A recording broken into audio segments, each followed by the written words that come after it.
Good morning everyone. তো আশা করছি সবাই তোমরা খুব ভালো আছো। আমিও কিন্তু বেশ ভালোই আছি। বেশ অনেক দিন পরেই তোমাদের সাথে একটা ব্লগ শেয়ার করছি। ব্লগটা পুরো দেখো, তোমার আশা করছি ভালো লাগবে। সকালবেলা প্রত্যেক দিনের মতো ঘুম থেকে উঠে ফ্রেশ হয়ে নিয়েছি। চা খেতে খেতে রান্নাটাও কিন্তু শুরু করে দিয়েছি।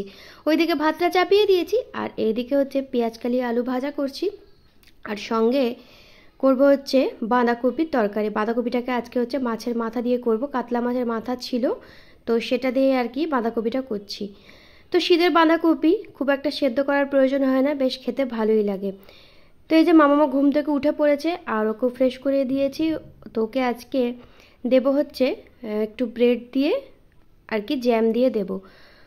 তো প্রত্যেক দিনে তো খিচুড়ি খায় বা অন্যান্য জিনিস খায়, তো আজকে ওর ইচ্ছে হলো যে একটু ব্রেড খাবে, তো ওকে ওটাই দিচ্ছি। তো এই যে আজকে সবাই এটাই ব্রেকফাস্ট করব।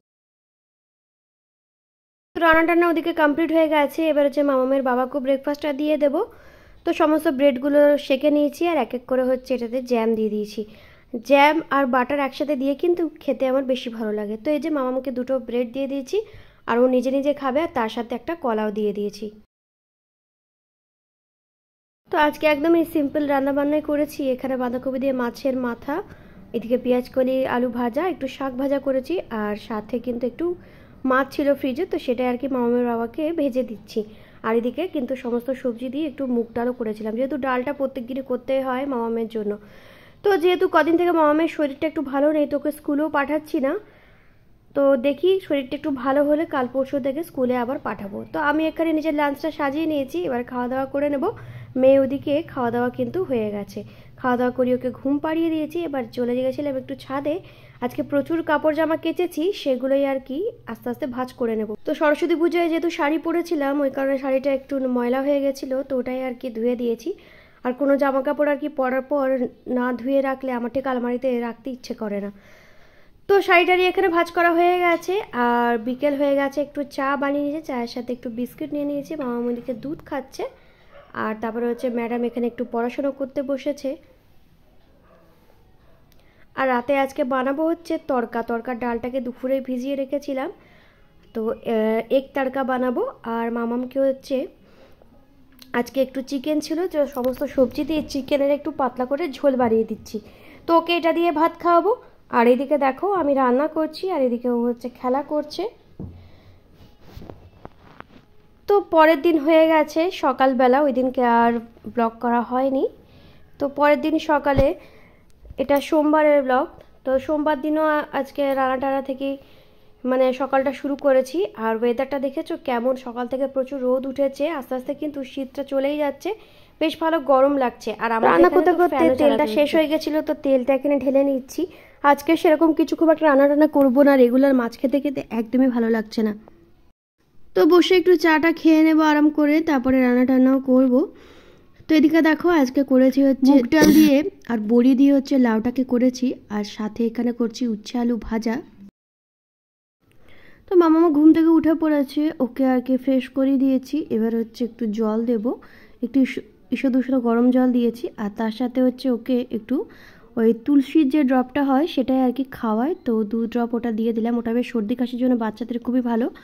তোকে এটা খাওয়ায় মাঝে মাঝে, বিশেষ করে শীতকালটাতে কিন্তু বর গেছিলো বাজারে, ওখান থেকে দেখো কত রকমের মাছ নিয়ে এসছে। তো এখন হচ্ছে মাছগুলোকে পরিষ্কার করে রাখবো, আর আজকে হচ্ছে পমফ্রেট মাছটাই রান্না করব। তো এই যে এখানে মাছগুলোকে সব ধুয়ে পরিষ্কার করে রাখি। আর আজকে অনেক সবজি বাজারও করেছে, যেহেতু বাজার একদমই ছিল না, সবজিগুলোকেও আর কি গুছিয়ে রাখতে হবে। তো এদিকে ব্রেকফাস্টও হয়ে গেছে।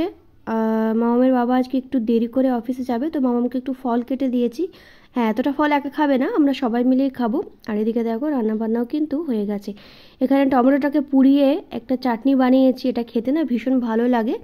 আর তোমাদেরকে তখনই তো দেখালাম যে এই দুটো রান্না করেছি, আর সাথে এখানে করেছি হচ্ছে আমাদের জন্য পমফ্রেট মাছ, আর মেয়ের জন্য হচ্ছে একটা মানে কাতলা মাছের পেটি দিয়েছিলাম, যেটা খাওয়াতে ওকে সুবিধা হয়। তো সন্ধেবেলা আর কি রাতের ডিনার বানাবো। ফ্রিজে কিছু চিকেনের সলিড পিস ছিল, তো প্রত্যেক দিনই তো মাঝে মাঝে সলিড পিস দিয়ে চিলি চিকেন বানাই। তো আজকে একদমই চিলি চিকেন খেতে ইচ্ছে করলো না, তো ভাবলাম এই পিসগুলো দিয়ে একটু কোপ্তা বানিয়ে ফেলি। তো এই যে চিকেনগুলোকে একদম মিক্সিতে পেস্ট করে নিয়েছি, তারপরে যা যা মশলা লাগে সেগুলো দিয়েছি। এখানে দই দিয়েছি, ডিম, পেঁয়াজ কুচি, যা যা গুঁড়ো মশলা লাগে। তো এরকম করে হচ্ছে কোপ্তা বানিয়ে নেব, আর কোপ্তার সাথে কিন্তু গ্রেভিও করেছে, খেতে কিন্তু সত্যি খুব ভালো হয়েছিল। তো তোমাদের সাথে রেসিপিটা আমি অবশ্যই শেয়ার করব। আর এটা কিন্তু রুটি দিয়ে খেয়েছিলাম, এটা কিন্তু বেশি ভালো লাগবে হচ্ছে পোলাও বা ফ্রায়েড রাইস দিয়ে খেতে বেশি ভালো লাগবে। আর এটাতে অল্প একটু দিয়েছি আমি বাইন্ডিংয়ের জন্য ব্রেড ক্রামস, কোনো রকম ময়দা বা আলাদা কিছু ইউজ কিন্তু করিনি।